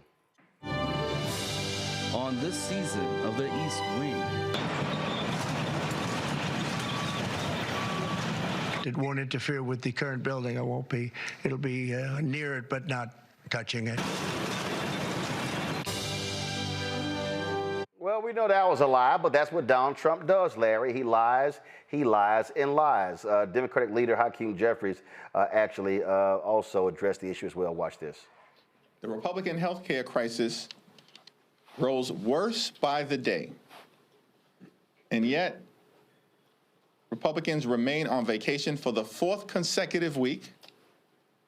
Donald Trump is once again preparing to fly out of the country. The East Wing of the White House is being demolished so that Donald Trump can construct a ballroom where he will be celebrated like a king. And at the same time, Trump is trying to rob taxpayers of $230 million to continue to line his pockets. Now the New York Times there is reporting that they may even do a deal for all people who give big money. They're going to etch their names on the side of the wall. Yeah, so a couple things, Roland. Yeah, this is going to be like the Amazon White House experience, right? So it's super bizarre because I thought this was, when I first saw the video, I thought it was fake because I'm like, this makes no sense. But of course it's not. It's like a bad episode of The Simpsons or South Park or something. The other thing, Roland, is I think the point we're missing here in terms of this demolition and creating this ballroom is he doesn't plan on leaving. I don't think people understand this, right? He's recreating Mar-a-Lago because he plans on being here for several more years. Oh yeah, that ugly ass patio. He just paid over the Rose Garden for that ugly ass patio. Yeah, somebody said this here. They said, one person said that I will vote for the candidate as it says at 28. My first action to bring a demolition to that ballroom and the patio. I'm with him. Go ahead, Larry. Roland, he plans on being there. Authoritarianism, this is how it works. People need to start reading up on authoritarianism. But yeah, and listen, if this was Barack Obama, they would say it was ghetto. It makes no sense. It's an abomination. And like I said, I lived in D.C. for a number of years, worked on the Hill, been in the White House a number of times. I never imagined we would see something like this. I did. But I think also people, well, yeah. No, I mean, the moment the Supreme Court said, oh, you do whatever you want, he went, oh, hell yeah. They have given me permission to judge. He said, I can do whatever I want. I am above the law. That's why I was like, yeah, y'all gonna give my $230 million. Oh yeah, give me that $400 million plane. We're gonna retrofit it. Then y'all gonna give it to me, to my library when I leave. Bro, come on, man. Yeah, it's unbelievable. It's super tacky and embarrassing, but this is what a lot of folks in America vote for. They voted for this. And like I said, they have Amazon or some other company's name, plastered somewhere on a plaque on a White House or on the side of the building instead of having health care. But this is where we are in America. And like I said, it's tacky, but you shouldn't expect anything less. Niambi, I said this before, I say it again. If I'm a Democrat running and I win, I ain't asking permission for shit. Mm-hmm. And then when Peter Ducey with Fox News to run, you ain't say a damn thing about your boy. Shut your ass up. When Sean Hannity start running, White House press secretary should say, Sean Hannity, kiss my ass. Laura Ingraham, kiss my ass. Fox News, all y'all can kiss my ass. That's literally, I'm telling you, I want the most gangster Democratic press secretary. I ain't even calling on Fox News for the first 6 months. Mm-hmm. That's me. Go ahead, I'm sorry. And I think, to what everyone said, I mean, even thinking about this building as something that should be changed, right? Because you think about all the iconography of the White House it's the seal, it's everywhere. And that's not going to be what it is anymore. I don't even think, to Larry's point, like this will be done before he leaves office, because you can guarantee that it is probably quite likely that Donald Trump or someone that is associated with Donald Trump is making money off of this construction. Oh, hell yeah. And so there is no rush to finish this, especially if he sees himself as just sort of being permanently installed here. This is an unnecessary building project. And the fact that you would do it at a time when you have federal workers who are furloughed and federal workers who have been riffed and others who, are required to work and not be paid, like air traffic controllers and others. It is extraordinarily cruel to do this while people are staring down the barrel of no SNAP benefits, no EBT benefits, right? Like all of this is happening at the same time that we can find billions of dollars to send to Argentina to make room for white South Africans to, build this, along with buy 2 jets for Kristi Noem and her outfit. And you can't figure out how to make sure that people get paid, how to make sure that Americans are employed. If people aren't alarmed, not just by the historical and the security aspects, which are very legitimate, just the optics of such opulence being created while people are literally not knowing where they're going to get their next meal or how they're going to provide for their families. If that doesn't make anybody upset, I don't know what will.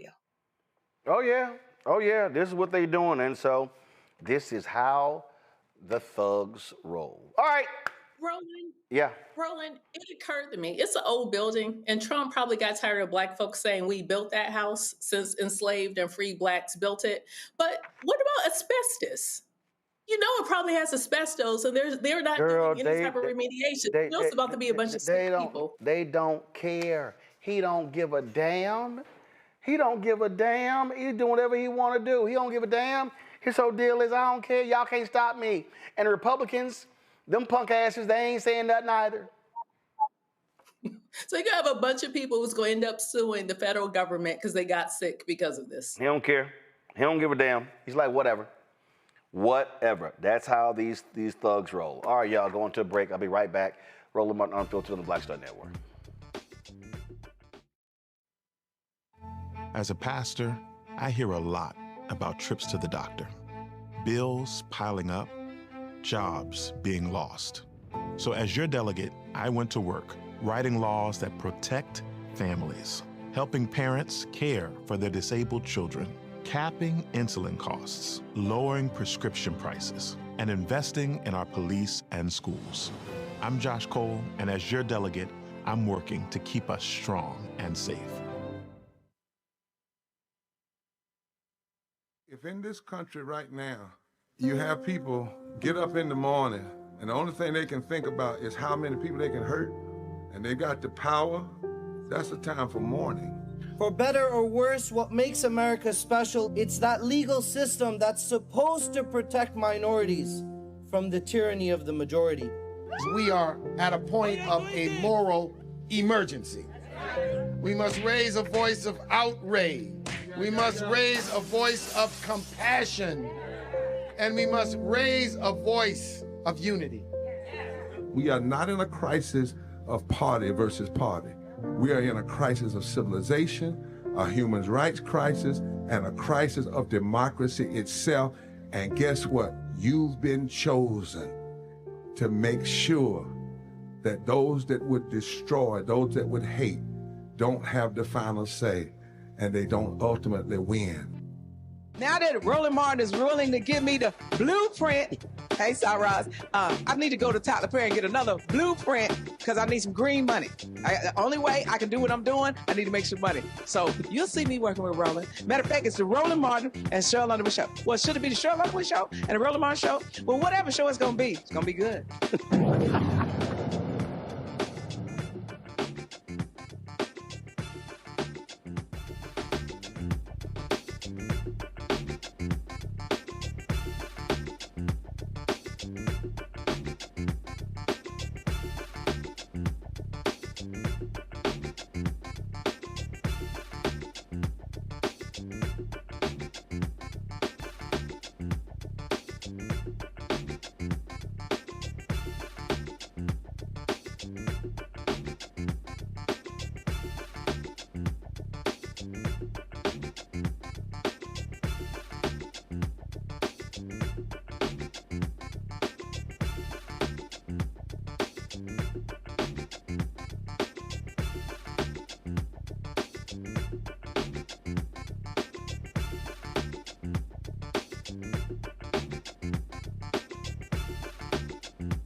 For the life of me, I don't understand decisions that a lot of these people are making today when we talk about diversity and things along those lines. So Rebecca Aguilar, who is the former president of the Society of Professional Journalists, she posted this a few days ago on her LinkedIn page that struck me as odd. She says, is the Society of Professional Journalists following the Trump agenda by wiping out diversity efforts? After more than 15 years, the Dory J. Maynard Diversity Leadership Program has been canceled. It was a decision made by Emily Block, the outgoing president.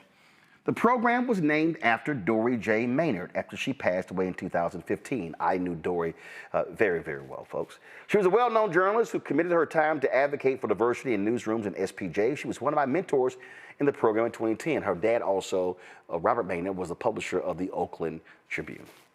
The leadership program gave journalists of different backgrounds, race, religion, LGBTQ, disabilities, the experience of a national conference, MediaFest 25, and mentors. The outgoing president also never staffed the diversity committee, putting an end to it too. We all know the importance of these SPJ programs. They make an impact. I chaired, let's see here, I'm gonna pull up the next one. I chaired, let's see here, hold on, chaired the program, They Make an Impact. I chaired the committee and organized leadership program for more than 5 years. When I was SPJ's national president, I made sure everyone felt included. I knew the organization was changing when it elected me, the first Latina and woman of color, to lead the organization in 112 years. But since then, it has lost more than 2,000 members, according to insiders. My hope is the new president, Chris Vaccaro, will reevaluate the decision and bring back the committee and leadership program. I'm sharing photos of past fellows who have gone on to do great things in journalism and other careers. I made sure we even had the program during the pandemic, during the SPJ conference was online. And no, money was not an issue to keep this program. It was funded by the SPJ Foundation that currently has at least $16 million in the bank. Okay, that's what she actually wrote there. And she added, you all know I fight for all journalists and help you get jobs, but diversity matters too. Please repost. Info is power. Also, if you were at MediaFest 25 this week, find the incoming leaders and ask why and where they stand on diversity. This is the thing that we're seeing right here, Niambi, and we're seeing this in journalism. We're seeing it in academia. We're seeing it in business. Donald Trump, again, I predicted all this in White Fear. What you're seeing is you are seeing white folks showing their true colors. The people who actually believed in these issues, they're like, all right, so y'all tripping on names? We can change the names, but the mission ain't changing. But it's a lot of people who never really believed in these programs who are like, oh, good, we ain't got to do that bullshit now. We straight. We can go do whatever the hell we want to do. That is what we're seeing, Niambi. Oh, absolutely. And I think there are a lot of people who Donald Trump gave them the permission, right? He gave them the opening so they could do the things that they wanted to do, like roll back these efforts without appearing to be racist or homophobic or misogynistic or whatever they might be, right? And so there are a lot of people who have capitulated very quickly because, as you rightly point out, they never wanted to do this in the first place. They view it as a burden. They don't really believe in the value-added proposition of more diversity, even though by every metric, it makes organizations and professions better, more innovative, and it makes people happier, right? Like people generally feel better when more voices are at the table. Yet there are people who felt like, hey, I don't need to do any of this. I understand what the issues are. You can hear people throw around terms like ideological diversity because they don't think diversity means that in a broad sense, it only means race or it only means gender, because they don't care about any of that. That's the stuff they don't want to do, right? They don't want to do racial equity work. They don't want to talk about it. They don't want to be made uncomfortable. And they certainly don't want to have anybody challenge their power or bring more people into those institutions that are going to call them to the mat on their BS. And we know how these professional organizations can operate, just like academia and other places. They can be very cloistered. The leadership can be very short-sighted and white-focused, quite frankly. And so they wanted to do this anyway. Trump gave them the opening. They can do it without seeming racist. They're just going to, comply a priori with no sort of implication. Yep. I mean, you just said the permission. So check this out, Niambi. Go to my iPad. Look at it. Gannett will stop publishing diversity information, citing Trump's executive order. The company also removed mention of diversity from its corporate site. I'm sorry, Rebecca, Trump's executive order does not compel a publicly traded company to do this. Now, mind you, Gannett's America's largest newspaper chain. And this what makes this even more despicable. Al Newharth, founder of USA Today, he was the CEO of Gannett. He was the one who changed the industry when he said, we're going to be we're going to be the most diverse media company in the country. He said, I am going to tie your promotions and bonuses to diversity. And if you don't like it, you can leave the company. And by that action, he forced Gannett to change. And every other media company had to keep up because they were losing minority talent. And so I don't understand what SPJ is doing. And so the new president, and I'm vice president digital for the National Association of Black Journalists, trust me, he's going to be hearing from me because this is idiotic. That why would you get rid of a leadership program that has been effective? And shame on Emily Block, who was the president, for making this decision. Oh, and the new president, he was a vice president at the time. So I wonder if he said anything. He's the president now, so now it's on him. Rebecca? Sounds like they're committed to blandness and they're committed to mediocrity. That's what I hear out of that statement. You, I almost want to say it really burns me that people think that people of color, especially Black people, don't bring something to the table, that we aren't smart, we aren't brilliant, we don't over-index and overperform. Like, quite frankly, to have us on your team, you're getting great value and you're getting a hell of a ROI. So to hear them walk back and say this, it's like, have you ever been in a fight? Have you ever learned how to take a punch? So what? The president put out an EO. So what? You don't want to get attacked? Well, guess what? He's going to attack everybody. So at this point, stand with everybody else who, like, you can't punch all of us at the same time. So, okay, good luck with that. I mean, really, tell this president to go to hell at the end of the day. This is the moment where we see who is for real, who are real allies, Larry, and who were performative. Yeah, I want to go to Rebecca's point. You know, some people have never been punched in the face before, and you see it, right? They get a jab and they're ready to give up. The reason why that is, rolling these spaces. Now, I know, and I noticed some higher education, the ivory tower. They're not built for us. We're not supposed to be there. And there are even these very moderate or liberal, individuals who don't want us there, and they may vote. They might consider themselves to be progressive. This is all centered in white supremacy, and that's just the bottom line. They don't want to see us there. They certainly don't want to see us accomplish more than they have, because it forces people to think about their identity and their place in the world. And this is a story that's been written in this country for centuries since our first enslaved Africans arrived here, our ancestors. But this is rooted in white supremacy. That's the bottom line. They don't want to fight because they didn't want us there in the first place, Roland. Oh, no, they didn't want us in the first place. SPJ, y'all be hearing from me, and NABJ. Trust me, you will. Folks, Arizona Attorney General is suing House Speaker Mike Johnson, demanding that he swear in a duly elected member of Congress. She won her late father's seat in landslide nearly a month ago. Now, Johnson's been holding up Grijalva's swearing in until Senate Democrats agreed to end the government shutdown. Now, mind y'all do know that he did this twice for Republicans, and he just keeps saying that, I'm not doing anything. Now he's saying that now Attorney General, Arizona Attorney General Chris May says there's no legal reason to block her. Again, she's Arizona's first Latina elected to Congress. She says, I'm ready to go to work. Today is day 28 since my election. And I think that it's really important that we appreciate that 812,000 Arizonans do not have representation in Congress. My dad passed away a little over 7 months ago in March. And since that time, the offices were able to provide constituent services. It was the People's Office of Arizona CD7. On September 23rd, those services ended. And so I do not have access to provide services in district. And I think that I also don't have a budget. So this coming back and forth is on my miles that I had stored up because I don't have a budget. I'm not able to open a lease in district. And I think that, the efforts that have been provided to me, and I'm appreciative of the administration's effort, the departments in the administration, they're trying to provide piecemeal solutions to some of the problems that we have. But respectfully, there's so much that cannot be done until I am sworn in.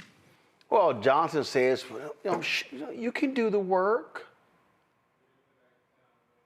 There's nothing to see here. And I told Rep. Grijalva, in the press conference, I explained, and I told Hakeem, she needs to get to work. She needs to stop doing TikTok videos and serve her constituents.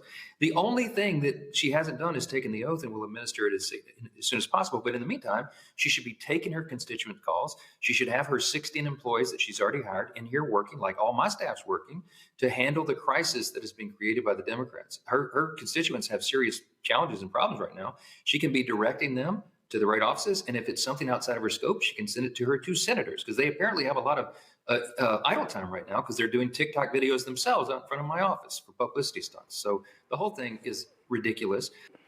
I'm confused, Rebecca. How can you do the job if you're not sworn in to do the job? I've never heard where the candidate-elect can actually start doing the job, but they haven't been sworn in yet. She doesn't even have her congressional pin. She can't even go to the floor of the House. Yeah, when she comes to the House, she has to go through the visitor line. Yes. Yes. So you're really trying to tell me that she can hire 16 staffers on what budget? You cannot do that unless you're sworn in and then officially you get your budget. So he's making stuff up. At this point, they should just say, what did the press secretary say last week? Your mama. You know what? Just reply to him like, you know what, Speaker Johnson, your mama. Like, what is he talking about? And here's the thing. He's such a bad liar. If you're going to lie, get up and lie every day, at least be good at it. He's not even good at it. It's quite frankly, it's ridiculous. And he's lucky that they're not standing, not just outside of his office, but they're not sitting outside of his house. That they're not, in fact, the entire delegation need to go down to Shreveport. I know you talked about this, Roland, how they went to New Orleans. They should go to Shreveport instead.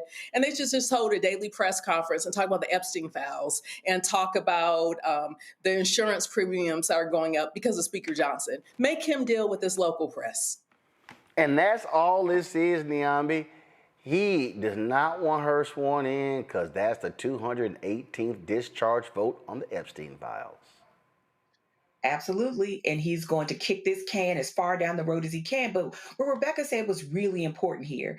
I mean, he doesn't even have to lie, right? Like, just say, I don't want to, because that's their answer to everything else that's happening in this administration. I don't want to. I mean, he was on ABC, the Pelosi precedent, it was this. I mean, that boy hopping all over the place. And there's no need to lie. This has been an administration that has said, we will flout every authority. We don't care about custom. We don't care about norms. We don't care about doing our jobs. We said no. And so, Mike Johnson sitting there saying she can do this work, which I believe would probably be illegal at this point without being sworn in, is nuts. But he knows that. I think the fact that he even cares to lie at this point tells us something, that he doesn't have the strength of his own convictions. He doesn't believe in anything probably besides the fact that he wants to try to keep his own job, and nobody there seems to like him very much in the House. But this is not about TikTok videos or any of this other stuff. It's about him not leading and not doing his job as Speaker of the House. They don't want to deal with Epstein. That's all this is. And I love this, Larry. He's like, well, the other ones, they flew the family members in. And they're like, so you're saying she fly her family members in, you're going to do it? Well, no, dude, stop trying to just sit in here. Just simply say, ain't going to happen. Right. Listen, just keep it 100. And Niambi hit on it. I mean, they're pretty much usually telling you, like, we're just not going to do it. Listen, Roland, the Congresswoman-elect can't even open a bank account with the Congressional Credit Union or to take out a loan to pay her staff, So this idea that somehow she could do the work and she's, these 16 staffers, as a former congressional staffer and looked at many budgets, listen, you get elected, you get a lot of the budget, and you hire your people. You get a key, etc. She can't do any of that. He knows that this game he's playing as Speaker of the House is really beneath beneath what we've seen in the past in terms of Pelosi and other strong speakers of the House who would, if there's an issue, they would speak to you directly. But he's weaseling around the issue instead of just being straightforward. And look, we talked about the Epstein file. That's because he's a weasel. That's a weasel's weasel. I mean, every time I see him, it's like, he reminds me, of some guy you see, walk out your house, hiding behind a bush somewhere. You cannot trust him. And he's not serving not only her constituents, he's not serving, his own constituents and his constituents of the other 434 members of Congress who should be back voting on substantive issues in terms of the appropriations process. But that's a whole nother issue relating to, a CR. But he needs to be honest and stop lying and pretending like and making up every other excuse under the sun he can think about. You're the Speaker of the House. It is beneath that position to squirm and make up all kinds of excuses. This is called the protection of pedophiles. At the end of the day, Listen, if you keep saying there's nothing in the files, you don't fight this hard for them not to get released. I mean, this a lot of fighting, Rebecca, like a whole lot, like a lot. I mean, you have a prince across the pond who's losing his titles because of the Epstein files, but you don't really say that there's nothing in those files. Come on now. Come on. Or even seeing that a former Israeli prime minister was in those files. Come on. Like, we know. we know what's going on. And at the end of the day, the files are going to come out. And that's the thing. They are going to come out. So now Mike Johnson is now going to be known as the keeper of the pedophile files, that he supported protecting those files from being released. That's the thing. I'm just like, what is his end goal? He thinks that Congress isn't going to be in session until the midterm elections. Like, does he really think that this is going to continue for the next 14 months? It's not. Those 218 those 218 signatures are going to happen for the discharge to happen. So what's the end goal? Like, he's just going to fight this for like 2 more weeks? Like, come on. Yeah, I know. Listen, if they vote on the budget, he gonna find some other excuse, Niambe, to not. I'm just gonna keep y'all on. I mean, they have been on vacation 73 of the last 85 days. Mm-hmm. Look, I mean, they have dug in their heels. He has his marching orders. Those files are not to come out, and he is going to do everything he can. I agree with Rebecca. They're going to come out eventually, but they are going to do everything they can in the meantime to prevent that from happening. That means hurting the American people. That means, ruining his credibility and everybody else's in his party to do it. I mean, this is the same party that, remember, a few years ago was running with the story that Hillary Clinton and John Podesta were running a ring of pedophiles. And here we are.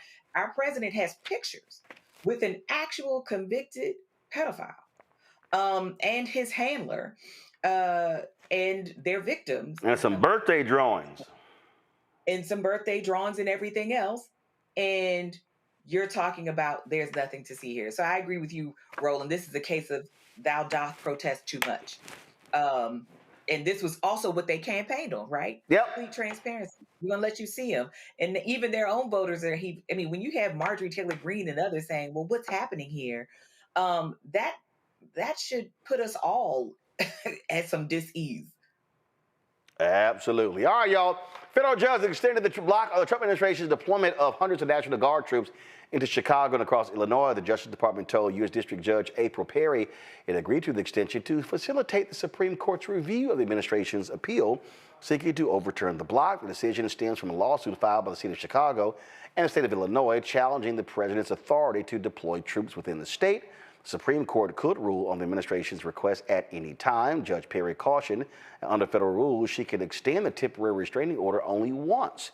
That means the court must soon decide whether to proceed with a preliminary injunction hearing, conduct a trial on the merits of the lawsuit, or convert the temporary restraining order into a preliminary injunction without a hearing. Don't be surprised if they'll just give Trump whatever he wants. Oh, remember that white guy, the racist? Donald Trump's picked to lead a key federal watchdog agency. Well, his punk ass resigned.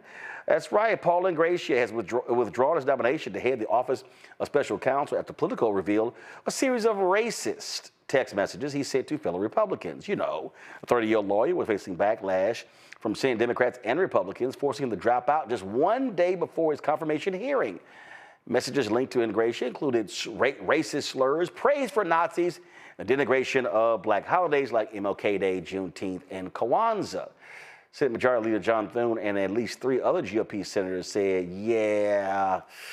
no, I can't do this. I can't do this. Now, it must be something, Larry, when the Republicans say, shit, even he too racist for us. Yeah, a bridge too far on white supremacy. I never thought I would see the day, but here we are, Roland. You're right.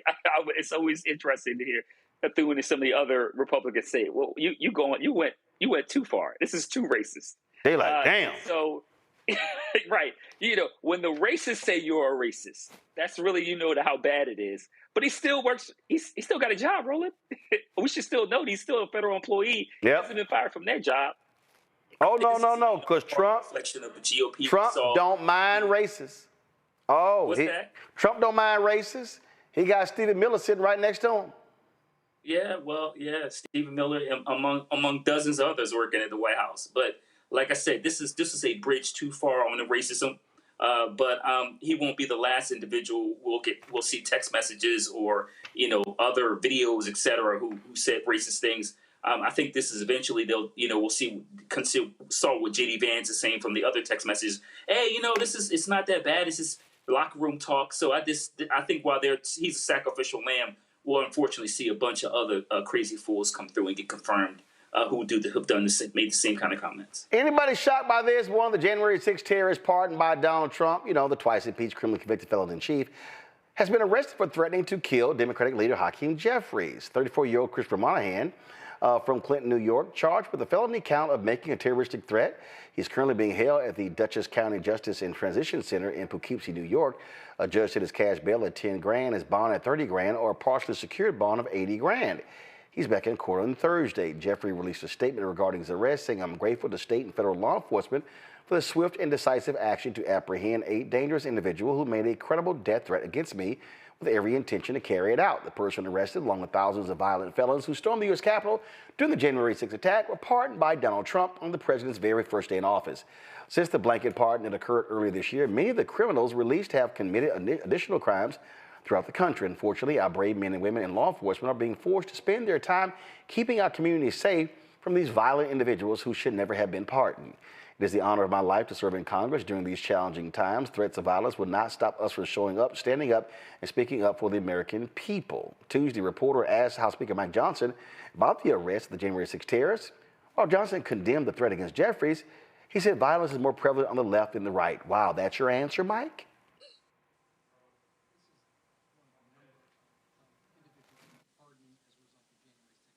Who have been rearrested on various charges. Did President Trump make a mistake by just offering up a blanket pardon for every single person that was convicted as a result? I don't know any of the details of this at all. I don't know who's been alleged to have been involved in this. I will say that anybody who threatens political violence against elected officials or anyone else should be have the full weight and measure of the Department of Justice on their head. I trust that that'll happen. I hope it will. We are intellectually consistent about that, obviously. I will tell you this. The violence on the left is far more prevalent than the violence on the right. Don't make me go through the list. You all know it. All of these assassinations, Here we go. All right. That pivot. That was a quick pivot there, Diambe's like, can you stay on topic? And then we're being intellectually consistent. There is nothing intellectual consistent, Niambi, about these fools when it comes to violence. They let Trump pardon these people, and they said nothing. Well, and not only that, I mean, the racist violence, as you said, I mean, we got to remember the Unite the Right rally where there were good people on both sides. The guy who went into, the pizza shop here in D.C. With a weapon prepared to free children from the pedophile ring. I mean, and it is not even about keeping score about who on the right or the left, but they don't ever want to just say, it was wrong. This shouldn't have happened. And, this is one of those things that might happen when you release violent people into the public en masse, right? We're talking about 1,600 people that there was a blanket pardon given to, who were there swinging flagpoles, who'd hit police officers, who'd bear sprayed law enforcement officials at the Capitol that day, who were threatening members of Congress on that day, who threatened a sitting vice president on that day, who threatened a Speaker of the House on that day. And we said we thought it would be a good idea to release all those people in the public. And of course, they don't want to have that conversation. Because if nothing else, there are 1,600 more violent people on the street right now because of this administration, but they would rather score political points than just say, this is wrong, it shouldn't have happened, this is not okay. Rebecca. He said there was a list and we know all the names. Cool, then name the list. I want to hear the names. Since we all know, I want to hear all the names on the left. I'll wait. Name the names. And it'll be a short wait. Larry? Roland, real quick, is a reminder, a couple of years ago, then FBI director, testified that, white domestic terrorist violence was the #1 issue in this country. Yep. So there's that. Yep. White people. White people. All right, last story here, y'all. Saturday, in cities across the country, nearly 7 million people gathered for the No Kings rally to protest the Trump administration. I saw this video in Alabama, which, of course, ranks #1 in child poverty. One rally speaker really just laid out these issues in Alabama and how they are impacted.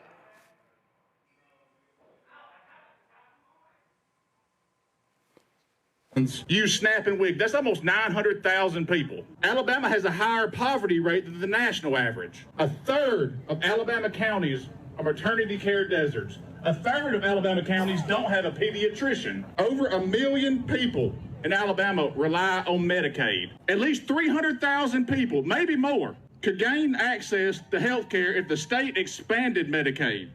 That would also create and save jobs and ward off the closures of rural hospitals and healthcare services. But our state leaders continue to refuse to, and our national representatives vote to cut health care. 130,000 Alabamians could lose their health care coverage. You can't call yourself pro-life and refuse to expand Medicaid. You can't call yourself pro-life and cut health care. You can't call yourself pro-life and be against feeding children. You call yourself pro-life because you support forcing every baby to be born, yet you are against helping people who are alive. You can't say you're for small government and want the government in all of the uteruses. You can't say you're for small government and support the federal government taking over cities. You can't say you support states' rights and support other states invading states. You can't say you support free speech but want the government to punish people you disagree with for expressing theirs. You can't say you love freedom if you support taking other people's freedoms away. Good people do not look at what is going on and cheer it on. Good people do not cheer on the oppression of others. Good people do not stay silent as others are being oppressed. Good people know the difference between patriotism and nationalism. Good people don't see people who live differently, love differently, or think differently as the enemy. Good people do not demand obedience and call it freedom. I have consistently said that white Democrats have to take people like him and travel across the state and look broke, white conservative people with jacked up health care and jacked up education in the eye and say, I'm talking to you. What say you, Rebecca? You know what? I think it's good. The only thing that I would say about his remarks is he talked about healthcare, and he talked about specifically in Alabama, he called it a healthcare desert. I would just say, let's not call it a desert, because deserts occur naturally within nature, but it is healthcare apartheid because it is intentional, it is manufactured, and it's because of broken policy. Larry? Yeah, so, it was an important speech. He highlighted some data points that are critical. But Roland, the state of Alabama, white folks there have voted consistently Republican. And listen, the only way it gets addressed is that people like him and others that crowd have honest conversations with family members about how they're voting, or things will continue to get worse. I think overall, we know from research, the really problem is this white identity, is that as long as people feel secure in whiteness is a racial hierarchy at the top of the pyramid, then they're willing to suffer. And I think until we address this issue, that is a specific issue, Roland, that states like Alabama will continue to struggle. Niambe? Mm-hmm. Yeah, given the plethora of problems that Alabama has, I think Rebecca is exactly right. The problems in Alabama are created, and they can be eradicated through different kinds of political choices. But the problem, to what Larry said, is that everybody has to understand that none of us were made to live like this. You can't want it for some Alabamans and not expect it to happen to you. You can't want to take away health care and food benefits and clean water and all of those things and expect it just to hurt Black Alabamans or others. I think this is a prime case that people have made choices that left them all behind because they would rather be in the muck than to see anybody that is not white get ahead. And this is the trick that white supremacy plays on white people. It makes them think that they are going to be able to live better and to surpass Black folks if they just ignore them, but not realizing they are hurting their own selves. I mean, Jonathan Metzl showed us, and every other bit of data has showed us that white people are faring poorly as well, but they just don't see what this man is seeing right now. So I agree that more efforts have to be made to sort of undermine the white supremacist logic at work here. Yep. Well, folks, that is it for us. So let me thank all three of y'all for being here. Niambi, Larry, and Rebecca. Thank you so very much. Folks, we're going to continue to do what we do, putting the pressure on what's happening. Also, talking about these issues that really are critically important to our people. We center African Americans here. That's why your support is critically important. And so, our target goal is to raise $1 million by the end of the year in order to fund new shows, new initiatives, lots more coverage stuff. And so your support is critical to that. And again, what are we asking? If each one of our, if 20,000 of our fans, just 20,000, y'all, we do about 30 to 30 million views a month. We've got 5 million social media followers. If 20,000 people total give $50 each a year, that's $1 million right there. And so if you want to do so via Cash App, use the Stripe QR code. You see it bottom left-hand corner. You see it right here. That's for credit cards as well. PayPal is R. Martin Unfiltered.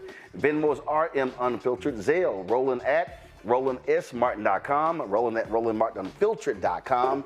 Checks and money order. Make it payable to Roland Martin Unfiltered, P.O. Box 57196, Washington, D.C. 20037-0196. Of course, download the Black Star Network app, Apple phone, Android phone, Apple TV, Android TV, Roku, Amazon Fire TV, Xbox One, Samsung Smart TV. Be sure to get a copy of my book, White Fear, How the Browning of America is Making White Folks Lose Their Minds, available at bookstores nationwide. Be sure that if you want to get our Roland Martin Unfiltered swag, that's our t-shirts, our hats, our mugs, all those things, go to shopblackstarnetwork.com, shopblackstarnetwork.com. That's for our t-shirts. Now, if you want to get all these black-owned products to my left, you see all these products here. We got our chips, we got our hats, we got our relishes, we got our car wash items, we got, of course, toilet paper, we got puzzles, we got smocks, backpacks, all that stuff. Skincare products, oops. Go to shopblackstarnetwork.com, shopblackstarnetwork.com for all of those products. You can also check all of that out. And so, again, shopblackstarnetwork.com. And, of course, be sure to download the app Fanbase. Get that app. You can check it out, download the app, and then if you want to invest, go to startengine.com/fanbase, startengine.com/fanbase. And shout out to Savannah State. I decided to rock their, of course, crew neck today. So shout out to Savannah State. So I'm looking for my I thought Wilberforce sent me a sweatshirt. I'm looking for it, so I'm trying to find it.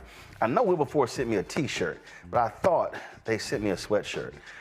So I'm looking for it. So again, shout out to Savannah State. All right, folks, I'll see y'all tomorrow right here, Roland Martin Unfiltered on the Black Star Network.